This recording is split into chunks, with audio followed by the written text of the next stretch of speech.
గ్రామం ఇల్లందా మండలం వర్ధనపేట. భరోసా పేరుతోని ఈ ప్రభుత్వం అనేది రైతును మోసం చేసింది. ఈ గొప్పలకు చెప్పుకునేటువంటి ఈ ప్రభుత్వం 5,000కు బదులు 7,500 రూపాయలు ఇంకా అదనంగా పెంచి ఇస్తామని రైతులను మభ్యపెట్టి ఓట్లను దండుకొని ఈరోజు రైతులను నట్టేయడం ఉంచేటటువంటి పరిస్థితి ఏర్పడ్డది. ఈ ప్రభుత్వానికన్నా గత ప్రభుత్వం ఇంకా ఏదైతే టైంలో అవి వచ్చేటటువంటి రైతుకు సాగుబడి టైంలోనే వచ్చేది, రైతు బంధు వచ్చేది. మొదటి క్రాప్ పోయి రెండో క్రాప్ వచ్చినా కూడా ఇంతవరకు రైతు భరోసా అనేది ఇవ్వడంలో వైఫల్యం చెందింది.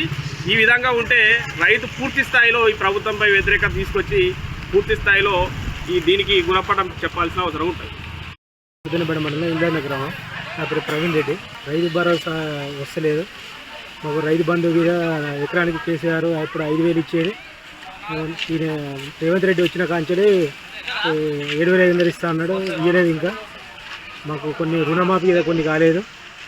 మాకు కొంచెం ఇబ్బందికరంగా ఉన్నది. మేము ఒక రైతు, మాకు ఒక 4 ఎకరాల భూమి ఉన్నది. కేసీఆర్ ఉన్నప్పుడు 20,000 వచ్చేది ఖరీఫ్కు. ఇప్పుడు ఏ డబ్బులు పడతలేవండి. సగం అయిపోతుంది పంటలకి వెళ్ళిపోతున్నాయి. మాకు మొన్న వర్షానికి కొంచెం ఓకే అయింది, లేకపోతే ఆయనతో గిదా పంటలు పండకపోవు. మాకు కరెంట్ గిదా సరిగ్గా వస్తలేదు. మాకు